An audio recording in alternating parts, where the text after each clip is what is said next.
पूरे जीवन भर की कर लेता है कि मुझे आगे चल के ये करना है, आगे चल के वो करना है। हमारी तुम्हारी तो जात क्या है, औकात क्या है। रावण जैसे योद्धा सोच सोच करके कह करके चले गए कि मैं ये करूंगा, मैं वो करूंगा, लेकिन कर नहीं पाए।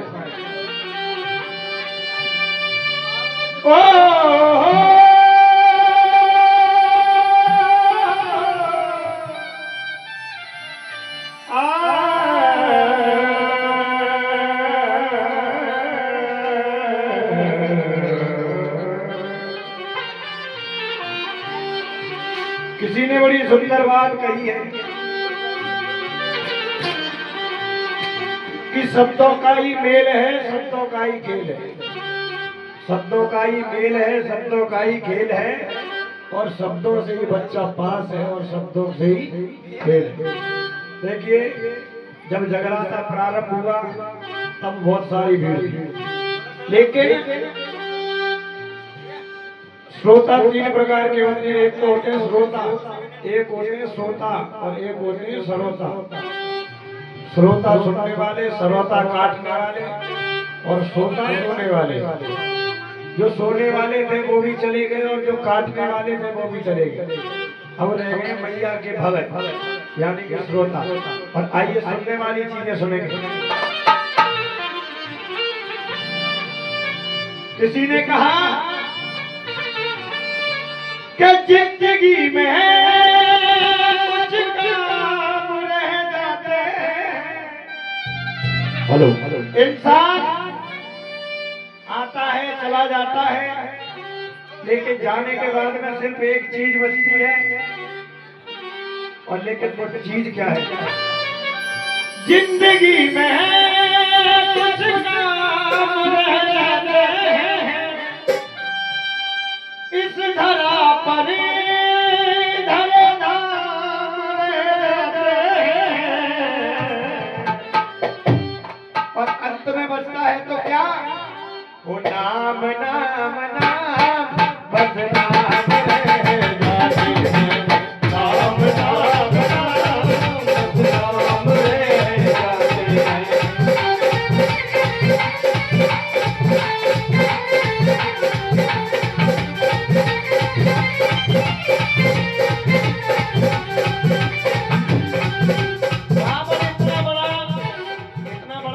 इतना बड़ा बुद्धिजीवी था, इतना विद्वान था, उसके जैसा इस संसार में ना तो हुआ और ना शायद कोई होगा। रावण अपने मन में विचार करता था कि मैं एक दिन ऐसा जाऊंगा, स्वर्ग के लिए सीढ़ियां बनाऊंगा, लेकिन सोच सोच करके रह गया। मृत्यु को प्राप्त हो गया, लेकिन कुछ कर नहीं पाया। स्वर्ग तक सीढ़ियां बनाऊंगा, सीढ़ियां बनाऊंगा, स्वर्ग तक सीढ़ियां बनाऊंगा, स्वर्ग तक सीढ़ियां बनाऊंगा। रोज आऊंगा रोज जाऊंगा, रोज आऊंगा रोज जाऊंगा, रोज आऊंगा रोज जाऊंगा, रोज आऊंगा रोज जाऊंगा। और मीठा जल सागर में बनाऊंगा, मीठा जल सागर में बनाऊंगा, सुगंध सोने में कर दिखाऊंगा, सुगंध सोने में कर दिखाऊंगा। ऐसा कार्य मुमकिन नहीं है। रावण ने ऐसी ठान रखी थी मन में अपने में कि जो सागर है ना, उसका जो खारा जल है, खारा पानी, उसमें मैं मीठा जल भरवा दूंगा, और जो सोना होता है, सोना, उसमें कभी सुगंध नहीं आ सकती। लेकिन उसने मन में ये विचार कर रखा था कि मैं एक दिन ऐसा करूंगा कि सोने में भी सुगंध प्राप्त हो जाए।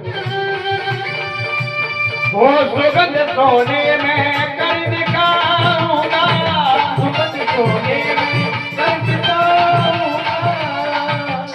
जब रावण जैसे योद्धा चले गए तो हमारी तुम्हारी तो जात क्या है? कहा कि राजा हुए अनेक, यहाँ पर रावण रहे न राम रहे।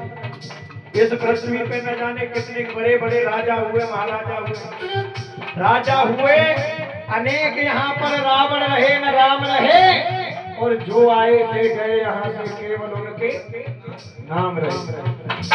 कौरव पांडव नाही जगत में नाही श्री घनश्याम रहे, जो आए ले गए यहाँ से केवल उनके नाम रहे।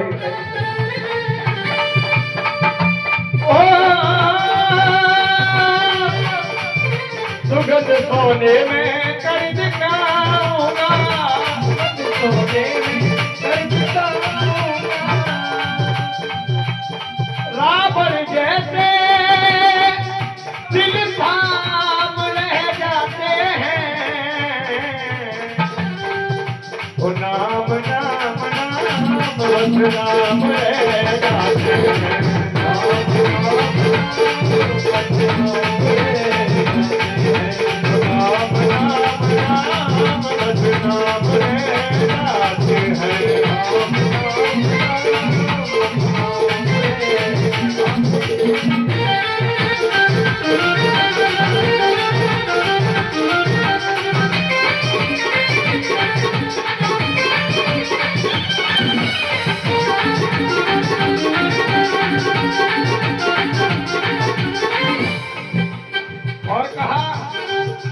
हौसले उसके बड़े आली थे, हौसले उसके बड़े आली थे, साथ में वीर शक्तिशाली थे, साथ में वीर शक्तिशाली थे। छोड़ दुनिया को जब गया सिकंदर, छोड़ दुनिया को जब गया सिकंदर, और कहा ये जो किस्से कहे जाते हैं वो तो सब सवाली थे, और सिकंदर जब दुनिया से चला तो दोनों हाथ खाली थे।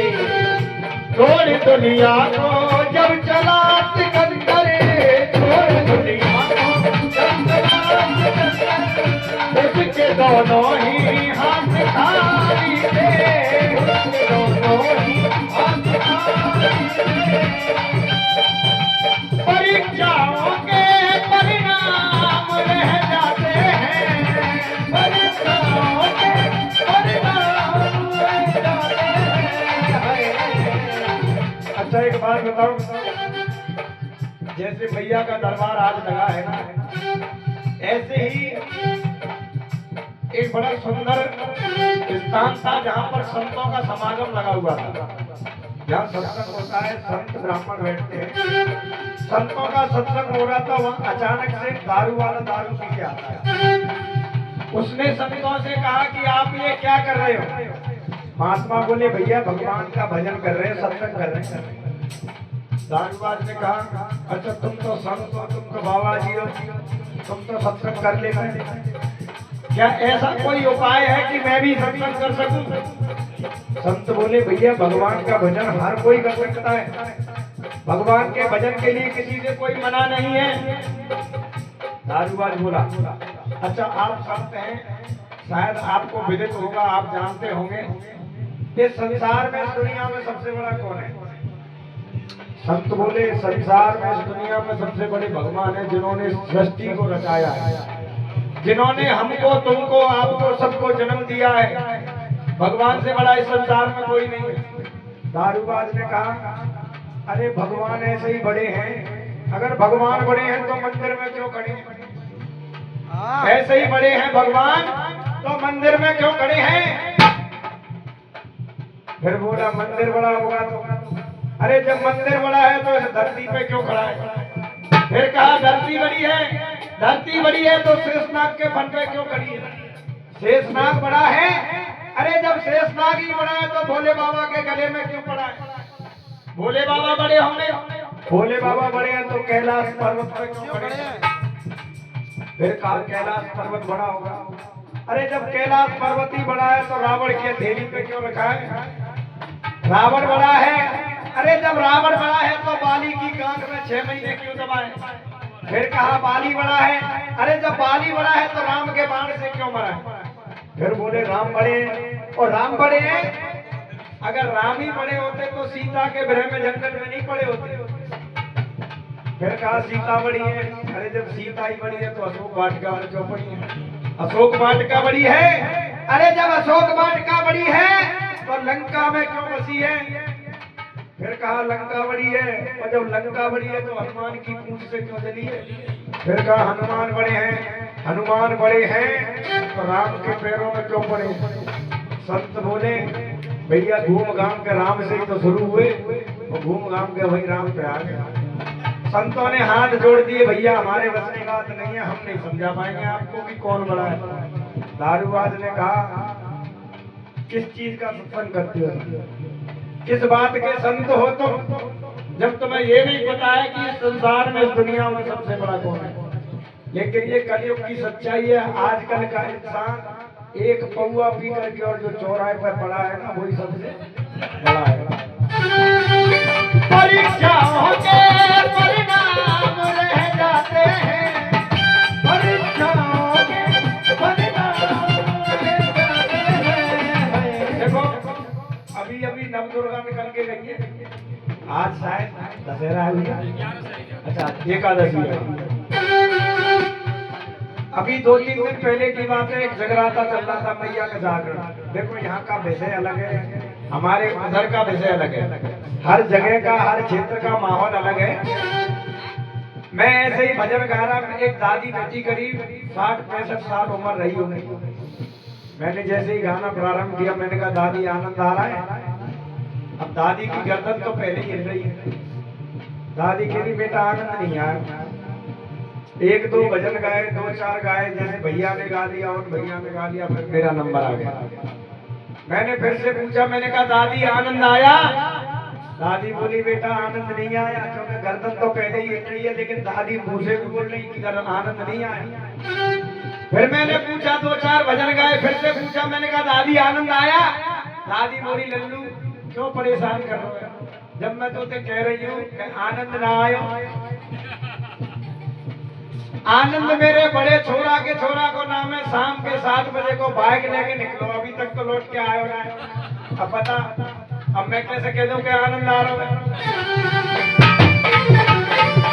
जिंदगी में है कुछ काम रह जाते हैं। अच्छा एक बात बताओ, अब तो सुनने वाले ही बैठे हैं, जो वैसे थे वो तो चले गए। अब आनंद आ रहा है कि नहीं आ रहा है? आ रहा है। जिंदगी में कुछ काम रह जाते हैं,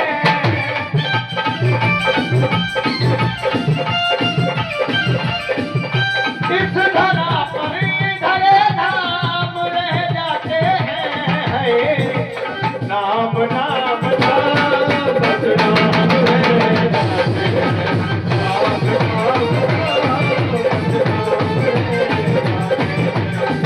देखिए हर इंसान को कर्म करना पड़ता है, हर कार्य के लिए कर्म करना ही पड़ेगा। गोस्वामी तुलसीदास जी ने रामायण में लिख दिया है, कर्म प्रधान विश्व रचना का जो सस करई सो तस फल चाहता। जो इंसान जैसा कर्म करता है वैसा फल भोगता है। कर्म प्रधान जमाने में दुनिया वाले बतलाएंगे, है कर्म प्रधान जमाने में दुनिया वाले बतलाएंगे। और कर कर्म तुम्हारे अच्छे हैं, दिन कर जस के नहीं आएंगे, दिन कर जस के नहीं आएंगे। वो जैसा भी हमने किया है, इंसान जैसा करेगा वैसा भरेगा। वो जैसा भी हमने किया है वैसा ही तो फल पाएंगे। और बोएंगे पेड़ बबूलों के तो आम कहाँ से पाएंगे, आम कहाँ से पाएंगे। अच्छा आजकल का इंसान क्या सोचता है कि मैं भगवान का भला भजन करूंगा तो भगवान मेरी जल्दी सुनेंगे। लेकिन अरे मोह में राम बगल में बैठी, राम ही रामा गाए रहे। और ऐसे भगत नरक में भैया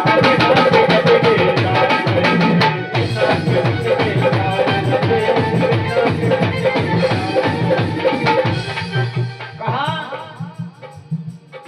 मुख से तो राम राम राम राम चल रही है, लेकिन अंदर से सोच रहे हैं पड़ोसी को बुरो है जाए, अड़ोसी को बुरो है जाए। लेकिन कर्म क्या है? भगवान ने गीता में साफ लिख दिया है, साफ कहा है कि भाव का भूखा हूँ, भाव ही जग में सार है। अगर भाव से मुझको भजेगा तो भव से बेड़ा पार है। हो कल युग की सुनो कहानी, ये कलयुग की सच्चाई है। हो कल युग की